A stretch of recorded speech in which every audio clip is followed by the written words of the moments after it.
55 de los más importantes jefes de Estado y de Gobierno de toda nuestra querida nave espacial están congregados aquí para el análisis de esta situación, más los acontecimientos en pleno desarrollo que iremos compartiendo directamente desde la Academia Militar de Venezuela, la decana del continente, en donde siguen recibiendo homenajes los restos mortales del comandante presidente constitucional Hugo Chávez Frías, ahora sustituido legalmente por Nicolás Maduro, el hombre que él designara para esta difícil situación.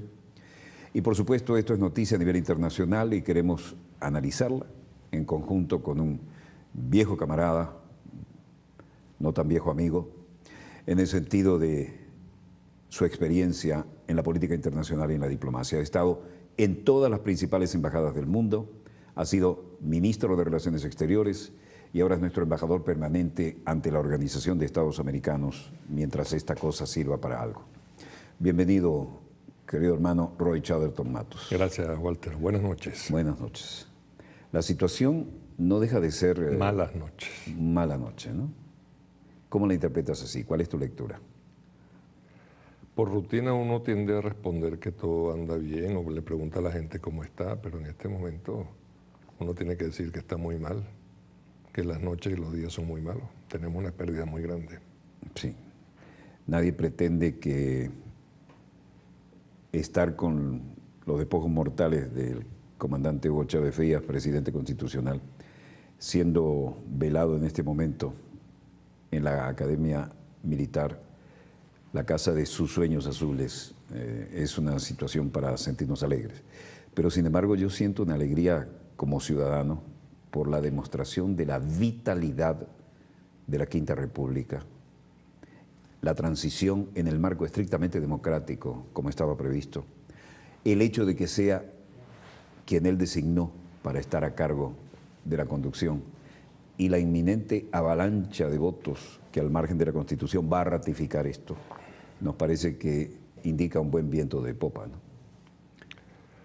Sí, pensando en eso de la alegría, me estoy dando cuenta de que nuestro pueblo, a fuerza de educación y de debate político ininterrumpido durante 14 años, se nos volvió sabio.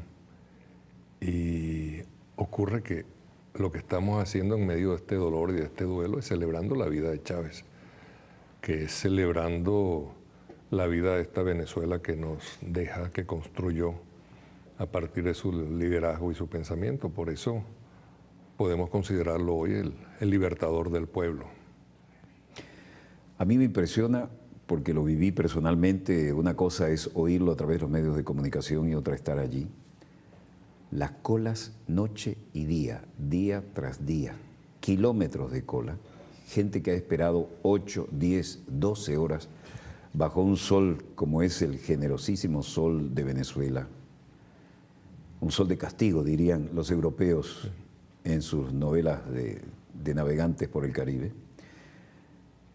Y esperan para estar solamente unos 10 segundos detenerse ante la imagen del comandante con su uniforme verde oliva y su boina roja de paracaidista, sin siquiera, con el mayor respeto, tocar el féretro. Se hacen la señal de la cruz, pueblo absolutamente cristiano, Sí. Hacen el saludo militar, lo que surge en ese momento, y siguen. Con gran vigor, por cierto. Ciertamente. 40, tienen calculado 40 personas por minuto si se mantiene ese ritmo. Y llevamos 3 días largos, ya a la hora de grabar este programa, y aquello no cesa.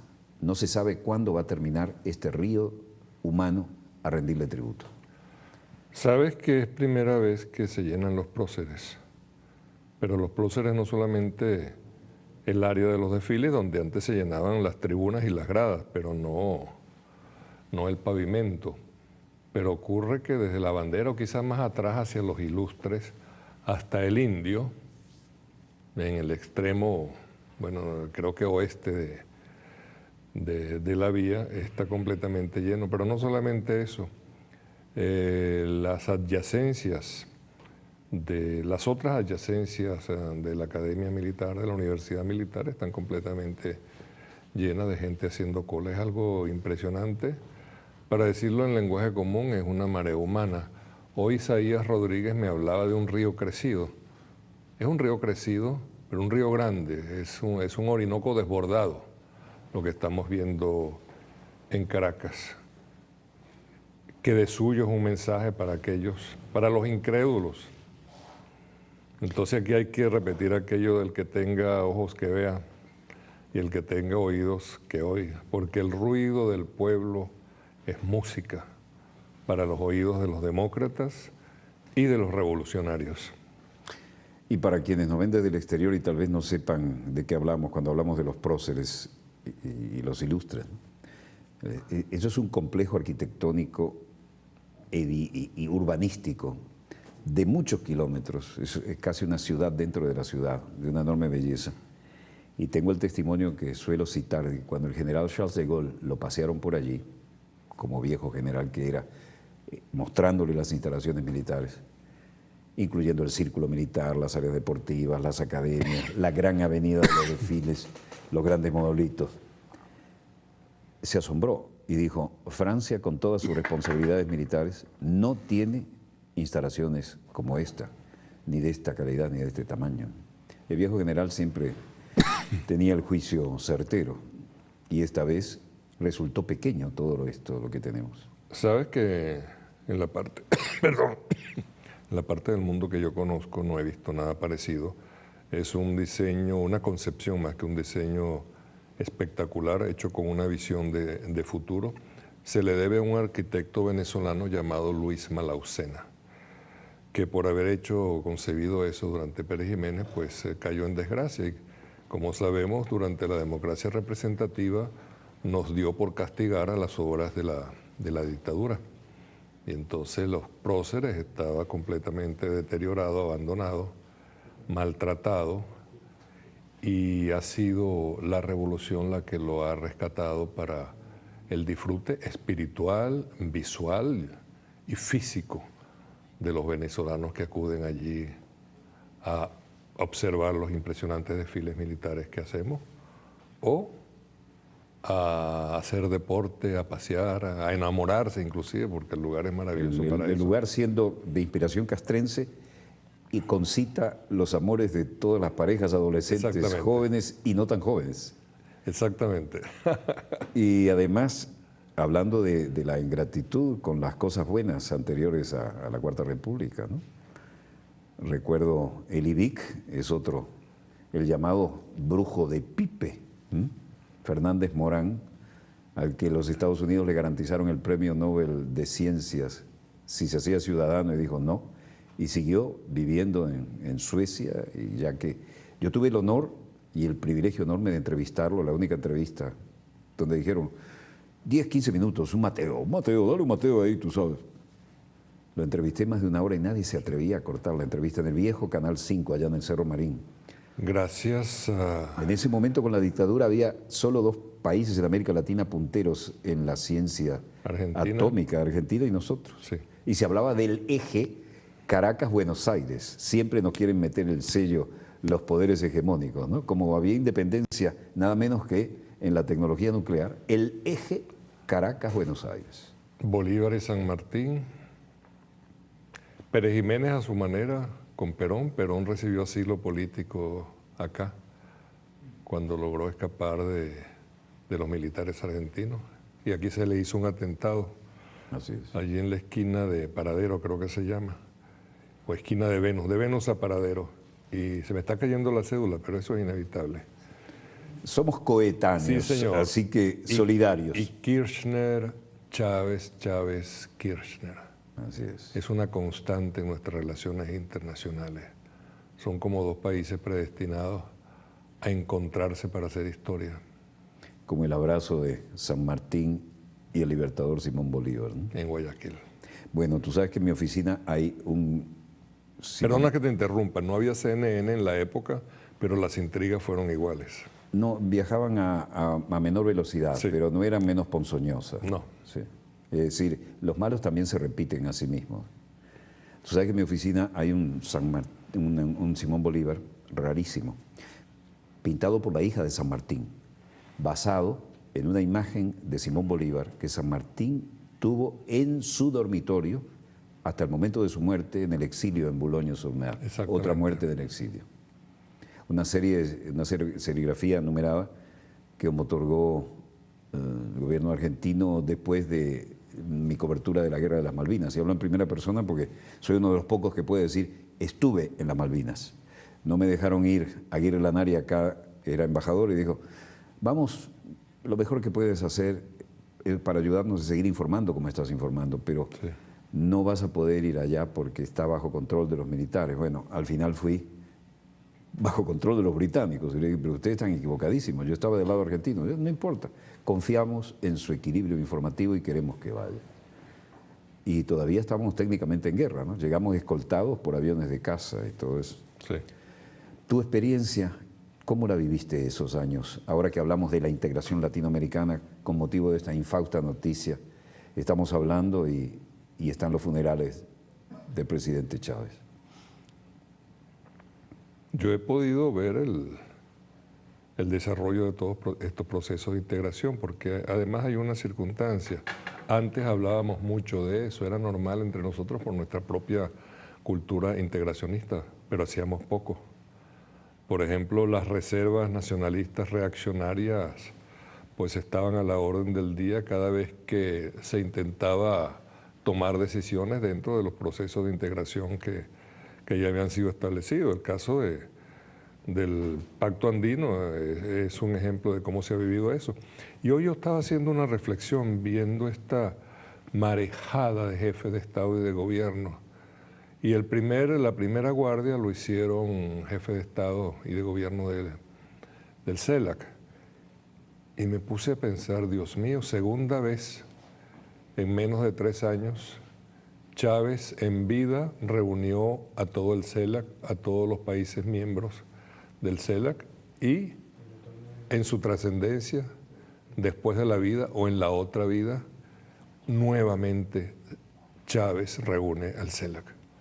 Es un mensaje muy fuerte que además nos da la orden de continuar adelante para perfeccionar y hacer irreversible este proceso de integración en su parte positiva, que es la integración entre las democracias del continente, y en la parte negativa, entre comillas, pero muy buena, que es la cultura o la gestión antiimperialista de ese conjunto de países que conforman este nuevo esquema continental.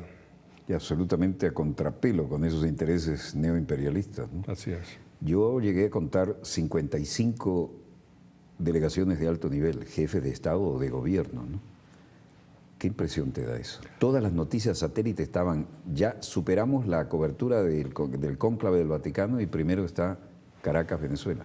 Mira, te va a parecer, y especialmente a los usuarios les va a parecer que yo estoy loco, pero me da risa, porque una de las acusaciones permanentes hechas por la ultraderecha venezolana, que además de perversos son ciegos, y además de ciegos y perversos son bobos, es que Venezuela es un país aislado por culpa de Chávez. O culpe Chávez, como se acostumbra a decir, porque se le atribuyen todos los males de esta tierra. Y la poco petit cuando criollo, son ellos, si me pongo dramático, especialmente esa ultraderecha, los representantes del mal antidemocrático, antijusticia social. ¿Qué lectura le das a esto? Porque los bombardeos mediáticos se estrellaron. Aquí están los amigos infaltables de CNN. Ya recomenzaron. Ya comenzaron. Esta tarde estuvieron entrevistando, hablando de bobos, a un par de bobos de esos que el presidente, con una palabra que a mí me gusta y me divierte mucho, que es sesudos. Un par de sesudos que opinan sobre no importa cuál tema. Eso se levantan y dicen, échenme un tema, presumo, para comenzar el día. Y bueno, hubo uno de ellos, un analista, asistente del senador Lugar, expresidente de la Comisión de Relaciones Exteriores del Senado. Todo un caramelito, Lugar. Que además, sí, además comenzó, hay dos cosas, la de hoy, la gracia de hoy es decir o anticipar lo que Diosdado y Nicolás estuvieron hablando para poder llegar a un acuerdo que permitiese a Nicolás asumir la presidencia de la República. Además son futurólogos. Futurólogo. Y el otro caso es que ese señor fue de los... hubo dos personas que sabotearon al señor Palmer, candidato a embajador, y le pusieron por escrito, cosa que no se acostumbra, para hacerlo público, cosa que menos se acostumbra, unas opiniones sobre la Fuerza Armada Nacional Bolivariana. Entonces fue este señor, que es un norteamericano, estadounidense, acompañado por un venezolano, no lo voy a nombrar, pero digamos que fue un director importante de PDVSA, a cargo que le consiguió su papá, que era ministro. Y ese señor es uno de los jefes de la conspiración, de los instrumentos o de los vasallos de la conspiración en la capital de los Estados Unidos. Y ese era el opinador. El otro, un opinador de origen ecuatoriano, que también, échenme un tema, y entonces ya haciendo análisis sobre la Constitución, unos juristas, entre comillas, además convirtiéndose ellos en instancia superior a la sentencia del Tribunal Supremo de Justicia de Venezuela. Y ese es el mensaje que nos pasa CNN. Bueno, trajeron a la misma... Trajeron al malandro. Trajeron el tiracoñazo, como le dijiste tú, el tiracoñazo, que le pega a las mujeres. Es un tal Fernando del Rincón, sí. Y trajeron a la encantadora belleza crepuscular. Sí. Y parece que no han salido de una suite. Se han moderado. No. Ellos no patean la calle. Pero pusieron por temor a ser pateados. Claro.